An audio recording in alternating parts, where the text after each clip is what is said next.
Welcome in to the Old Soul, New Soul Astrology podcast. Thomas Miller along with Robert Glasscock. Today we're going to look at, I guess, maybe a little bit of a shadow, but on October 28th, somebody who many of you watched on television, some of you grew up with, Matthew Perry from the television show Friends, was found in his swimming pool, and many of the suspicions were confirmed it was a drug overdose. Robert has been looking into this, and I know also that when somebody is going to die, based on astrology, is something that people are interested in. And we have the charts that Robert is going to reference in the show notes. So please go there to download these. They will be critical for you to understand what Robert is pointing out. And with that, Robert, it's all yours. Well, thanks, Thomas. What's interesting about this situation is that we have a timed birth chart for Matthew Perry, and we also have a timed death chart. His death was October 28th, as you mentioned, 2023 at 4:17 p.m. in one of the starting places. And I always say this in classes, if it's not in the natal chart, it's not going to happen. So when we look at Matthew Perry's natal chart, which if you go to the notes, you can get a copy of his natal chart. He has 10 degrees Leo rising. Well, this places the sign of Pisces on Matthew Perry's 8th house of death. We also consider the 4th house of the end of the matter in death.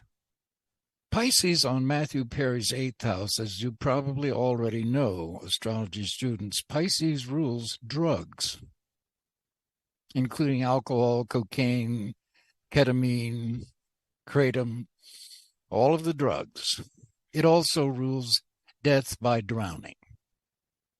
So you have, just from the 8th house cusp in Matthew Perry's chart, the notion that his death will be ruled by Pisces, and therefore there will be some confusion or mystery about it. There may be a connection with drugs or with drowning. And you have two rulers for Pisces, the contemporary ruler, which is Neptune, and the old Chaldean ruler, which is Jupiter. Well, the contemporary ruler, Neptune, was transiting Matthew Perry's 8th house in Pisces when he drowned accidentally at 25 Pisces. It's almost exactly on top of his north node in his 8th house. The north node, of course, is in an axis with the south node in his 2nd house. It also, transiting Neptune, inconjuncts his sun in Leo, which is rising in Matthew Perry's 1st house, and he has Leo on the ascendant, and Leo is, of course, the heart, which is what he died of, basically, congestive heart failure. So just in the transits alone, we begin to see this evidence of death and how he drowned, or how he died. At the same time, transiting Saturn had just ingressed into the sign of Pisces. And Saturn in Matthew Perry's chart rules his 6th house of health. And in astrology, both the 6th house and the 8th house are inconjunct the ascendant. So both of those houses play a role in a person's health in terms of dis-ease, stress, in other words. You don't have illness, you don't have dis-ease when you have harmonious aspects. You do have dis-ease when you have stress aspects or hard aspects, such as the inconjunct. So transiting Saturn, as we've talked about in these podcasts, simply when a major planet like that, Saturn, Uranus, Neptune, Pluto, and Jupiter, frankly, when they enter a sign, whether it aspects something in the natal chart or not, simply the ingress of a major planet into a sign will very often correlate to an identifiable event in people's lives that relates to the house or houses ruled by that planet. In this case, transiting Saturn had just gone into Pisces, his 8th house sign, and Saturn rules Capricorn on his 6th house. And Neptune, which rules his 8th house of death, was in his 4th house of the end of the matter, or the end of life, at birth. At birth, Matthew Perry has Neptune, natal Neptune, at 25 Scorpio, the sign of death and rebirth, in his 4th house of the home. So from a simple fortune-telling approach to astrology, which many astrologers use, and there is a great deal of validity in it, the ruler of his death house, his 8th house, Neptune, in his 4th house of the home, Neptune again, a water sign, a sign related to drugs, in Scorpio of death, predisposes in his natal chart to a death at home through possibly drowning, possibly drugs or medications. Then we can look further at these transits. Transiting Mars on the day he was found dead was in Scorpio, applying to a conjunction with that Neptune. And Mars on that day of death was almost exactly opposite Matthew Perry's Saturn, natal Saturn, in Taurus, in his 9th house, but on his 10th cusp in equal houses. And again, Saturn is the ruler of his 6th house of health. Not only was Mars transiting Scorpio opposite that Saturn, so was transiting Mercury at 1054 Scorpio. So was transiting the Sun at 5 Scorpio. And the transiting Sun was not only opposite his natal Saturn, transiting Sun was also conjoined his natal Moon in Scorpio on his 4th cusp from the 3rd house side. His natal moon is at 740 Scorpio. His 4th house cusp is at 10 Scorpio. And we have a planet within 5 degrees of a house cusp. It can be read in both houses, the house that it's in and the house that it's within 5 degrees of the cusp of. So you can see the predisposition. This is not to predict death. It would be viable and appropriate to warn somebody of these days around this date can be dangerous for you. And you might inquire if you're on any medications or recreational drugs. Be very careful. If you're, and this includes alcohol or marijuana, any of them. If you're in water, be even more careful. And people's natal charts will show these predispositions at birth. There are people who have charts that are predisposed to death by drowning. Now, death by drowning can not only mean drowning in the ocean, death by drowning can be from pneumonia. It's the same thing. The lungs fill up with liquid. Then if we look at his solar arcs for his date of death, for October 28th of 2023, there are 2 that are outstanding.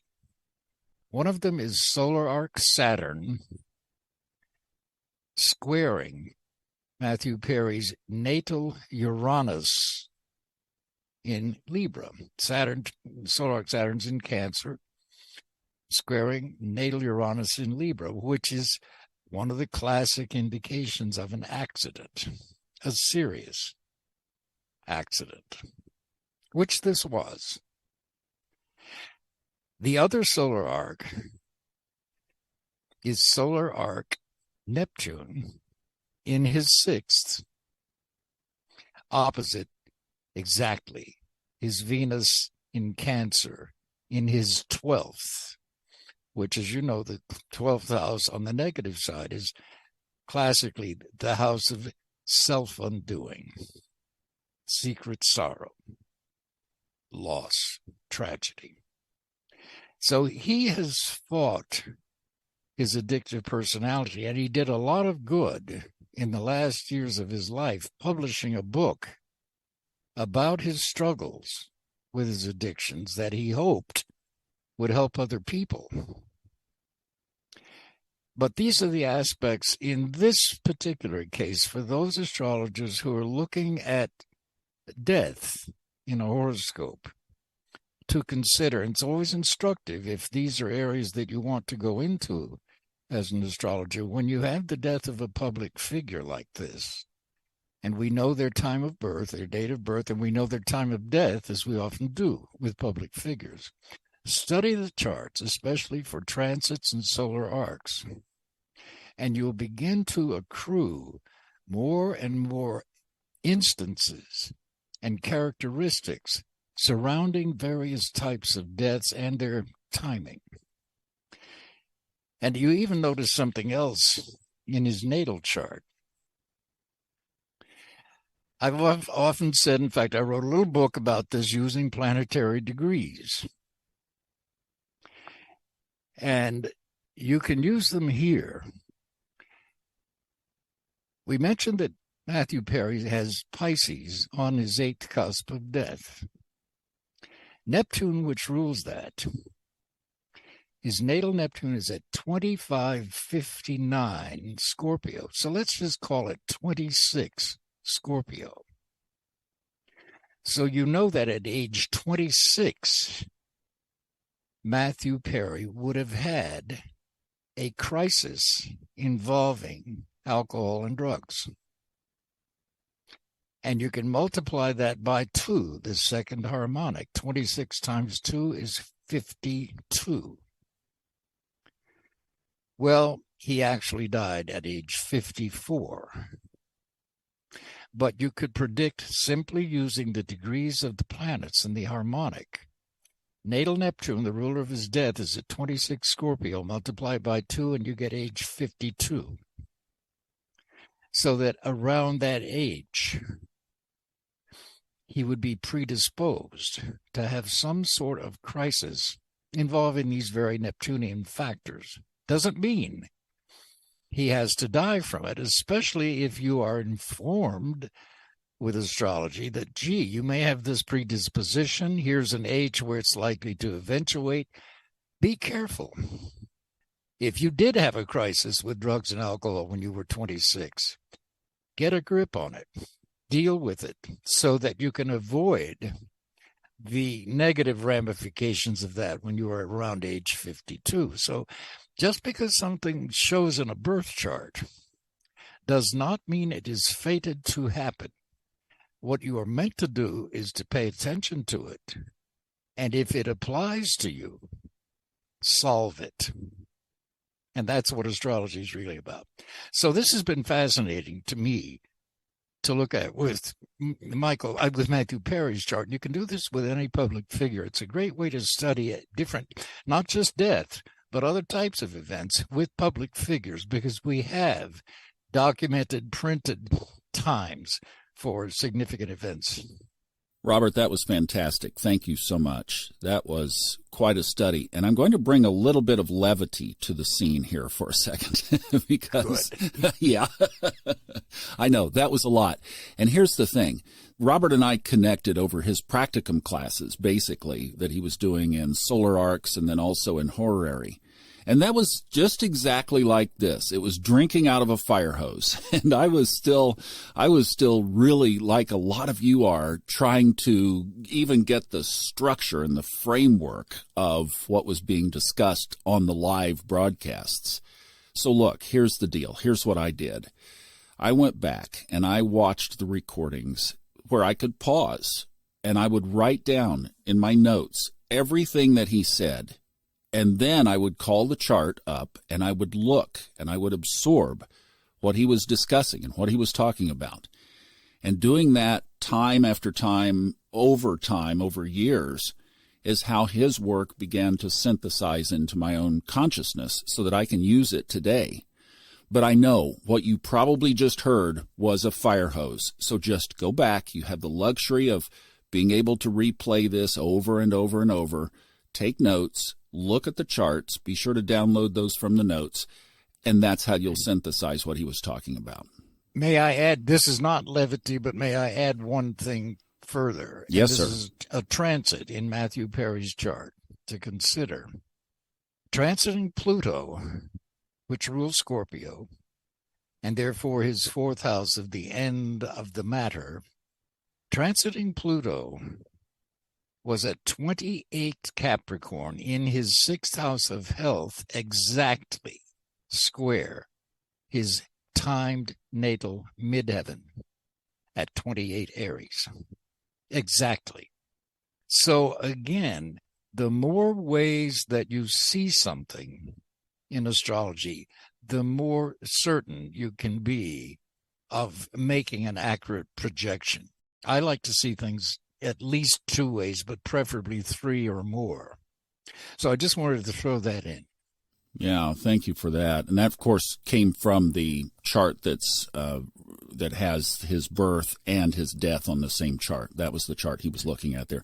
That Pluto is at 2758, but just roll that right up 2 minutes and you've got 28 degrees. And the interesting thing about that, Thomas, is Pluto has been in Capricorn for about 14 years or something. Yeah. So for at least that long, he has been struggling with these addictive issues in his life. And we certainly know that's true because he was having issues back when he was doing Friends. Right. Yes. Which is... He's had it for a long time. Yeah. It's been a theme. One of my heartbeats is for parents, to teach this to parents and for wise parents to understand the charts of their children because, as you mentioned, and I want to talk about fate and free will in a minute, but this was not fated that he die at this particular time. It was possible. And a wise parent, whether Matthew Perry himself in his own skin received this counsel or not, would have received it. That's aside, but a wise parent could have guided him into a discussion around this. And this is one of the reasons that I would advocate you getting readings not for yourself, but for your kids, especially if you are parents of kids that are formidable still. In other words, they're not in their upper teens, because by then they're pretty much beating to their own drumbeat. But if you have the ability to work with Robert, I'm doing readings, either of us, we can talk about this with you, where we can look into the chart and help you understand how that child is wired. Because if you could have pulled out this propensity to the addictions, then a wise parent could have given some advice. Do you agree with that? Yes, I agree with it, but I have to state, astrology is no substitute for therapy or medical attention. Just because you can see something in a horoscope and say, gee, you have a propensity to have an addictive personality, that ain't enough. You cannot deal with that alone. People think that if they go to an astrologer and they hear these things, they can, and I've had clients who kind of flit around from visiting this astrologer and that shaman and so on. None of that is therapy. It's not medical. It's not psychological. If you're going to get real about these problems, you have to get real about them. And Saturn is the planet of reality. Get the get real planet. It takes work. It takes effort and it takes understanding. And I don't know. Matthew had a lot of therapy, especially once Friends was over. But apparently it wasn't enough because, as his ex-girlfriend said, he was still on ketamine at the time of his death. And therapy in many, many cases has to be ongoing for problems like addiction, at least a year, at least. So it's unrealistic to think that just listening to an astrologer, having something pointed out from a horoscope, that's going to solve anything. There are no quick fixes to these kinds of issues. They usually are very deep, And they certainly were in his case, and it's fascinating if you want to psychoanalyze him. And this is a great method of psychoanalysis, and I've worked with a lot of psychiatrists and psychologists over the years.